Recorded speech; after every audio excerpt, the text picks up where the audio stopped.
come with kind of pressure or is it pride? I would say more pride. I think it depends how you look at it, and I try to take it in with as much gratitude as I possibly can, because I know not a lot of players are able to have this platform, and it's a blessing to have this support behind me. So yeah, I won't say that it comes without any pressure at all. But what I do is I just try to focus on what I need to do on court, how I can work to the best of my ability, and I know that I'll perform to the best that I can. Yeah. Oprah Winfrey went after Alex Eala publicly, and that was the biggest mistake she made all year, because Alex did not call a publicist, did not issue a carefully worded statement, and did not stay quiet. She responded in 8 words. 8.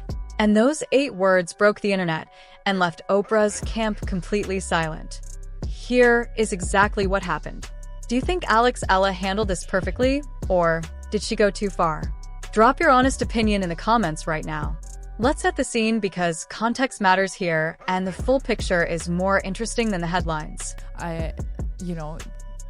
Everything clicked after that, and I look back at that moment and I just think, wow, it was insane, and it's crazy to believe that actually happened. Alex Eala has been having a moment.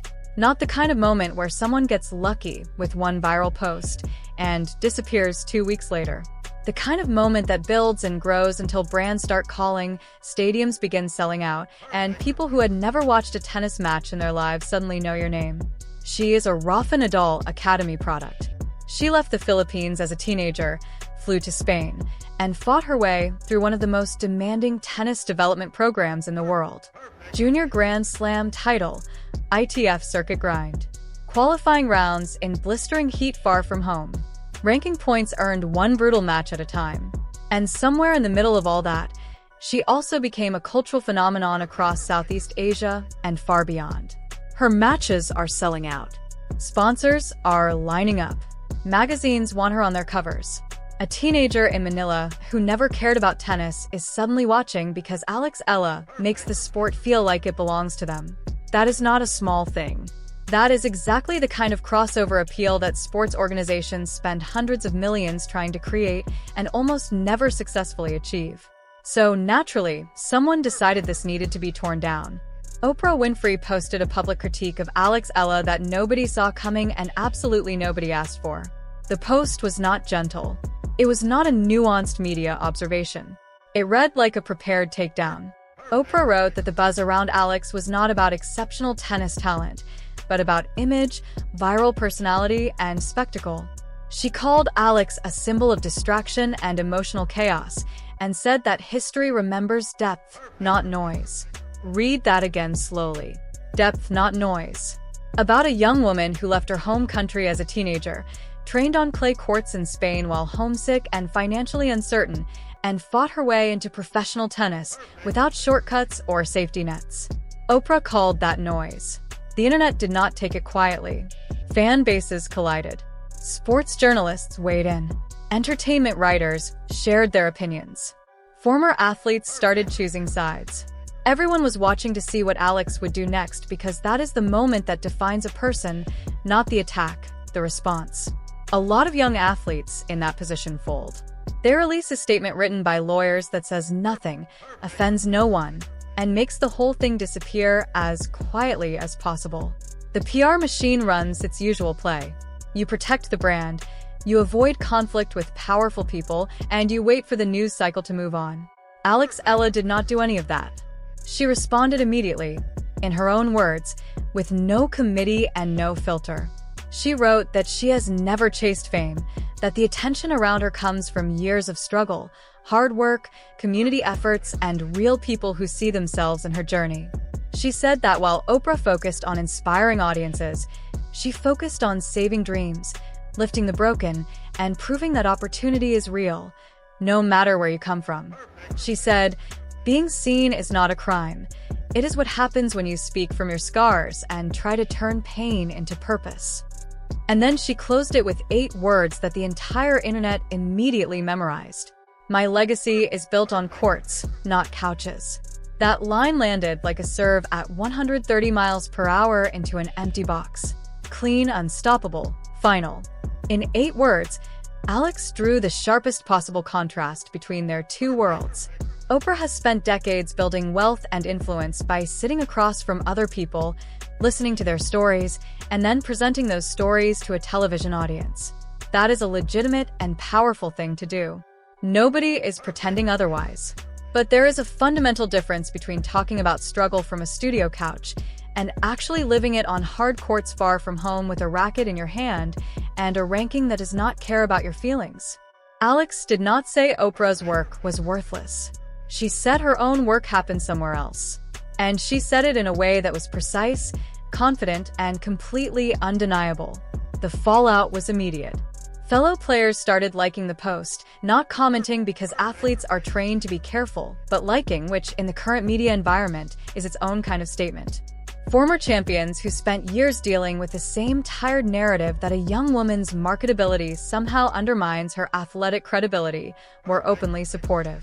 The hashtag pain into purpose started trending worldwide and completely hijacked the conversation Oprah had tried to start. Oprah's camp went quiet. No response, no clarification, no follow-up, just silence. And that silence is actually very loud when you think about it. Because Oprah Winfrey is not someone who goes quiet when challenged. She has been in the public eye for decades and has handled far bigger controversies with eloquence and speed. The fact that her team chose not to respond suggests one of two things.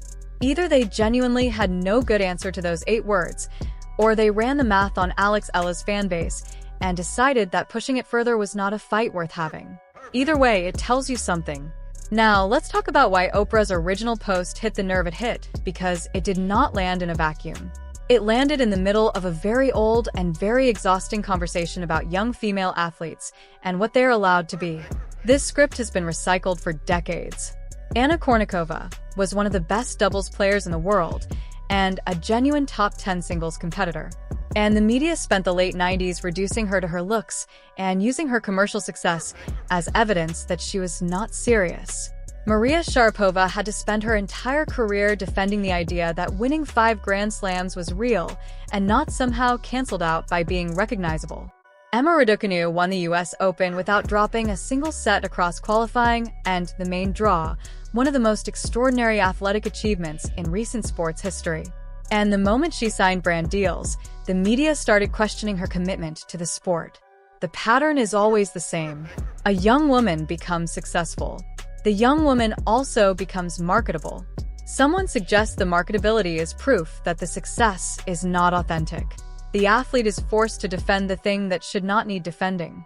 Oprah's post fit this pattern so precisely that it almost felt like a template had been used. Alex's viral personality is a distraction. Her spectacle replaces substance. Being everywhere is not the same as mattering. What Oprah missed, and this is the part that her generation of media gatekeepers consistently misses, is that the playbook has completely changed. The old model worked like this. You had a story, a publicist pitched it to a producer, an executive approved it, Oprah invited you to her couch, and then you had a platform. The couch was the gateway. The couch was the validator. If Oprah or someone like her decided your story was worth telling, it got told. If not, it disappeared. Alex Eala does not need a couch. She points a camera at her face, speaks from her real experience, posts it to millions of people who have been waiting for exactly that voice, and the platform builds itself. No executive approval required. No gatekeeping, no couch. When Alex talks about saving dreams and lifting the broken, she is not speaking in motivational poster language. She is describing what it looks like when a young girl from a developing country with limited resources watches someone who looks like her competing at the highest level of an expensive, predominantly white, predominantly wealthy sport and thinks, maybe that is possible for me too. That is not noise. That is one of the most meaningful things sports can do. The fact that it also generates followers and sponsorships is not a contradiction. It is the point. Because those followers and sponsorships give Alex the financial independence and the leverage to keep doing it on her own terms rather than depending entirely on prize money and the goodwill of tournament organizers. And here's the part that makes Oprah's critique particularly ironic. Oprah Winfrey's entire career was built on exactly this principle. She told her own story. She spoke from her own pain. She built a platform that connected with people who had never seen themselves represented in mainstream media. She turned personal struggle into cultural influence and financial power. That is not a criticism of Oprah. That is a description of her genius. But apparently that formula only works when Oprah approves of the person using it. The WTA is going through a transition right now that requires exactly what Alex Eala brings. Serena Williams retired and left a gap that no single player can fill alone. The tour needs a constellation of stars who can each capture different audiences, different generations, different cultures. Aryna Sabalenka dominates on court. Coco Gauff carries her own cultural weight. Iga Swiatek is statistically relentless, but none of them is currently generating the kind of crossover attention in Southeast Asia, where hundreds of millions of potential new tennis fans live, that Alex is generating. The sport does not need its rising players to be quiet, humble, and invisible off the court to prove they are serious. It needs them to be exactly what Alex is. Compelling, authentic, connected to communities that traditional sports media has ignored for a long time. There is a teenager in Manila right now who is watching Alex Eala and thinking about picking up a racket for the first time. That teenager is not going to be reached by traditional tennis broadcasting. They are not watching Wimbledon coverage on cable television. They're on their phone watching Alex's posts, feeling like the sport is suddenly something that could belong to them. That is not a distraction from tennis. That is the future of tennis. Oprah, of all people, should understand what it means to be the first person who looked like you in a space that was not built for you. She should understand what it does to a community when someone from within that community rises to visible success in a world that historically kept the door closed. She built an empire on that understanding.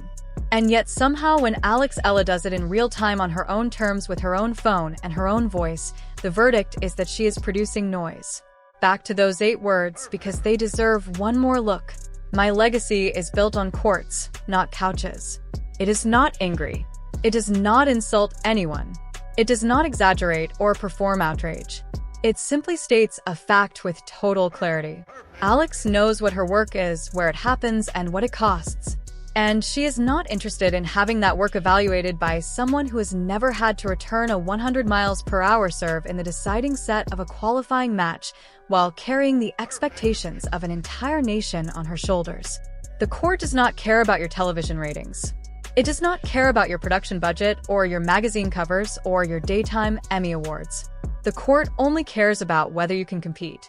And Alex Eala has spent years proving repeatedly that she can. Oprah's silence since those 8 words landed has lasted longer than most people expected.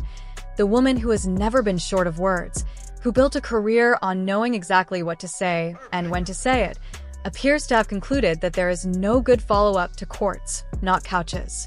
And honestly, that might be the most telling thing about this entire situation. Because when a 20-something tennis player from the Philippines leaves one of the most powerful media personalities in the world with nothing to say, that is not noise. That is a statement.